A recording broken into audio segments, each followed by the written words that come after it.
एक बार शंकर जी और पार्वती जी आपस में बातें कर रहे थे। तभी अचानक से पार्वती जी शंकर जी से पूछती हैं कि हे नाथ, मुझे यह बताइए, क्या मांसाहार करना पाप है? और अगर यह पाप नहीं है तो कैसे? अगर यह पाप है तो कैसे? शंकर भगवान जी कहते हैं कि इसके लिए मैं एक राजा की कहानी सुनाता हूँ जो कि बहुत प्रतापी था। इस कहानी के माध्यम से आपको वो सब ज्ञात हो जाएगा जो आप जानना चाहते हैं। शंकर जी जो कहानी सुनाते हैं वह इस प्रकार है। पुराने जमाने में सोनपुर नामक गांव था। वहां का राजा बहुत ही शक्तिशाली था। वह अपनी प्रजा से बहुत प्यार करता था और उनका बहुत ध्यान भी रखता था। वैसे तो वह राज्य बहुत ही सुखी और संपन्न था, लेकिन अचानक से एक बार वहां सूखा पड़ा और खाद्य संकट उत्पन्न हो गया। सभी लोग राजा के पास जाते हैं और गुहार लगाते हैं कि हमारे पास खाने के लिए कुछ भी नहीं है, हम क्या करें। और सूखा ऐसा पड़ा है कि कुछ भी अनाज उत्पन्न नहीं हुआ। राजा बहुत दुखी होता है और अपने मंत्रियों से कहता है कि आपातकालीन सभा बुलाई जाए और उसमें इस बात की चर्चा की जाएगी कि इस खाद्य संकट से कैसे उबरा जाए, क्योंकि अगर इस खाद्य संकट से नहीं उबरा गया तो कोष में जो भी खाद्य सामग्री है वह शीघ्र ही खत्म हो जाएगा, लोग भूखों मरने लगेंगे। राजा अपने मंत्रियों से पूछता है कि हे मंत्रीगण, कृपया आप लोग मुझे सुझाव दें कि वो कौन सा खाद्य पदार्थ है जिसके उत्पादन में लागत भी कम आए, समय भी कम लगे और वह ज्यादा मात्रा में भी पैदा हो जाए। क्या वो चावल है, गेहूं है या फिर अन्य कोई खाद्य पदार्थ?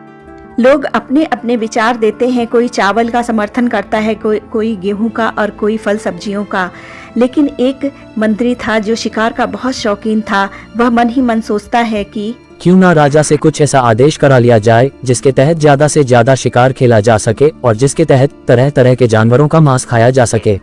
इसी तरह की बातें सोचता हुआ वह राजा से बड़े विनम्रता से कहता है कि सबसे सस्ता खाद्य पदार्थ मांस के लिए धन भी खर्च नहीं करना पड़ता और पौष्टिक खाना भी मिलता है। सभा में बैठे हुए जो भी सामंत और मंत्री मांसाहारी थे वह उसकी बात का समर्थन करते हैं और राजा से कहते हैं कि हाँ, यह ठीक कह रहा है। राजा उसकी बात सुनकर फिर प्रधानमंत्री से कहते हैं कि आपके इस पे क्या विचार हैं, क्योंकि वह चुप बैठे हुए थे। तब वह कहते हैं, महाराज, मेरे विचार से यह सच नहीं है कि मांस सबसे सस्ता खाद्य पदार्थ है। फिर भी इस विषय में मैं कल आपके सामने अपने विचार रखूंगा। प्रधानमंत्री बहुत ही समझदार था। वह जान गया था कि कुछ लोग मिलकर पशुओं का शिकार करना चाहते हैं और फिर उन पर अत्याचार करना चाहते हैं। वह इन सब का विरोध करता है और उन्हें सबक सिखाने के लिए वह सबसे पहले उस सामंत के पास जाता है जिसने मांस को सबसे ज्यादा सस्ता बताया था। प्रधानमंत्री को इतनी रात में आया हुआ देखकर उस सामंत की तो हवाइयां उड़ने लगी। वह डर कर उनसे पूछता है कि सब कुछ ठीक है ना, क्या कोई खास बात है? तब वह प्रधानमंत्री उस सामंत से कहते हैं कि अभी अभी अचानक से राजा की तबीयत खराब हो गई है। हम सब राजा को लेकर राजवैद्य के पास गए थे, लेकिन राजवैद्य ने कहा कि राजा तभी ठीक हो सकते हैं जब उन्हें किसी स्वस्थ मनुष्य का 2 तोला मांस मिल जाए। आप तो राजा के सबसे विश्वास पात्र है और योग्य भी हैं। आपसे अच्छा मांस देने वाला और कौन मिल सकता है जिससे राजा के प्राण बच सके। आपको मैं मुंह मांगा मूल्य दूंगा, लेकिन आप राजा के लिए 2 तोला मांस दे दीजिए, और अगर आप चाहे तो मैं आपको इसके लिए 1 लाख स्वर्ण मुद्राएं भी दे सकता हूँ, या फिर आपको जो चाहिए मैं आपको दे सकता हूँ। लेकिन बस मैं अपनी इस तलवार से आपके हृदय से 2 तोला मांस निकाल लूंगा और बदले में आपको मुंह मांगा इनाम मिलेगा। प्रधानमंत्री की बात सुनकर उस सामंत को चक्कर आने लगता है। उसे कुछ समझ में नहीं आता है। वह सामंत फटाफट अंदर जाता है और 1 लाख स्वर्ण मुद्राएं लेकर आता है और उस प्रधानमंत्री के सामने रख देता है और उससे कहता है कि यह 1 लाख मुद्राएं आप मेरी तरफ से ले लो। और श्रीमान जी, मैं आपकी 1 लाख मुद्राओं में से अपनी 1 लाख मुद्रा और मिलाता हूँ। इस पैसे से आप किसी और सामंत के हृदय का मांस खरीद लीजिए, किंतु मुझे मेरी जान बख्श दीजिए।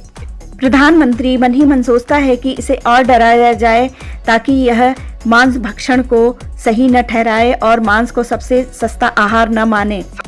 फिर प्रधानमंत्री अपनी हंसी छुपाते हुए कहता है कि सामंत जी, आप तो शरीर से बिल्कुल स्वस्थ हैं और आपकी लंबाई, चौड़ाई, मोटाई सब राजा से मिलती जुलती है। तभी तो राजवैद्य ने आपका नाम लिया है कि आपके ही हृदय का मांस राजा को दिया जाए। अब आप चाहे तो राजा की जिंदगी बचा सकते हैं। अगर आप चाहे तो मैं अपना प्रधानमंत्री का पद भी आपको दे सकता हूँ और जिंदगी भर आपका कर्मचारी बनकर आपके नीचे काम करता रहूंगा।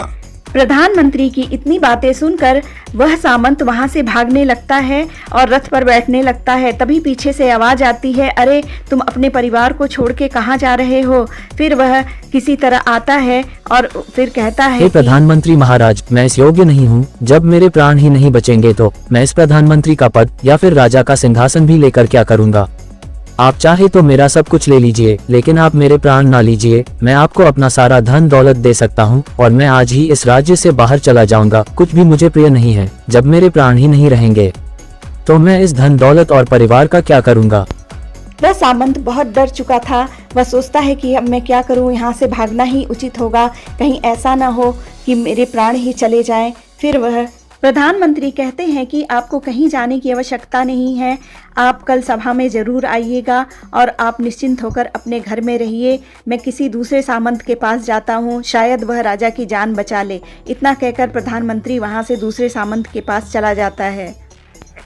फिर प्रधानमंत्री कई सामंत के पास जाता है, लेकिन उसे कोई भी अपना मांस देने के लिए तैयार नहीं होते हैं। सब यही कहते हैं कि मेरे पास नहीं, आप किसी और से जाकर मांस मांग लो। लेकिन वह प्रधानमंत्री भी सबकी परीक्षा ही ले रहा था और इस तरह से वह उन्हें सबक भी सिखा रहा था।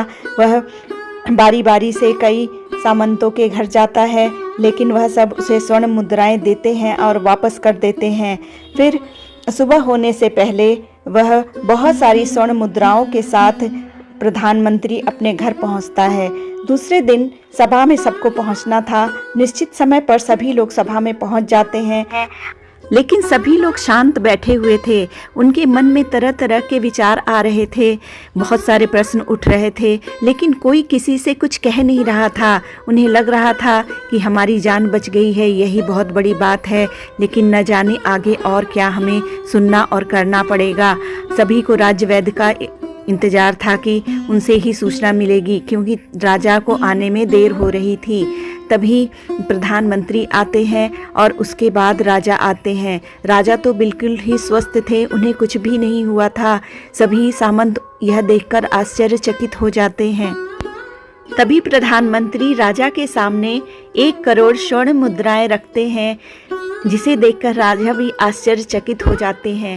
वह आश्चर्य से भरकर प्रधानमंत्री से पूछते हैं कि यह स्वर्ण मुद्राएं किस लिए और इतनी सारी स्वर्ण मुद्राएं कहाँ से आई हैं? हमने तो कभी कोई युद्ध भी नहीं लड़ा है इधर बीच जिसका यह मुआवजा हो।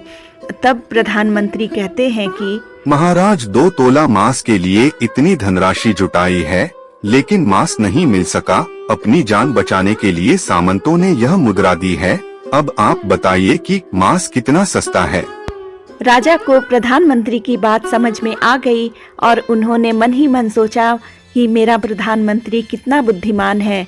फिर वह अपनी प्रजा को बुलाते हैं और उनसे कहते हैं कि आप लोग मेहनत कीजिए, और जो 1 करोड़ स्वर्ण मुद्राएं थीं उसे भी वह खेती के काम में लगवा देते हैं, और राजकोष में उनके पास जो भी अनाज था वह गरीबों में बांट देते हैं। राजा और प्रजा सभी मिलकर यज्ञ करते हैं और भगवान को प्रसन्न करते हैं, मेहनत करते हैं, और कुछ ही महीनों बाद मौसम जब अनुकूल होता है तो उनकी खेती रंग लाती है और मेहनत से ज़्यादा ही फसल उत्पन्न होता है और सभी बहुत खुश हो जाते हैं और राजा को सभी धन्यवाद देते हैं। फिर इतनी कथा सुनाने के बाद शंकर जी पार्वती जी से कहते हैं कि हे देवी, मांसाहार सरासर पाप है। जीव जीव को मारकर खाता है, उन्हें तो प्राण बचाने का भी अवसर नहीं मिलता। बर्बरता केवल वही नहीं है जहाँ मनुष्य का रक्त बहता है, हिंसा तो वहाँ पर भी है जहाँ स्वार्थ के लिए, अपना पेट भरने के लिए किसी जीव की हिंसा की जाती है। अपना पेट भरने के लिए जब जीव को काटा जाता है और उसकी जो आह निकलती है, उसके द्वारा जो दिया गया शाप होता है वह इस जन्म में ही नहीं अगले जन्म में भी घटित होता है और वह आप पीछा करता ही रहता है। इसलिए किसी जीव को मारकर खाना सरासर पाप है। मनुष्य की योनि सभी योनियों में सर्वश्रेष्ठ है।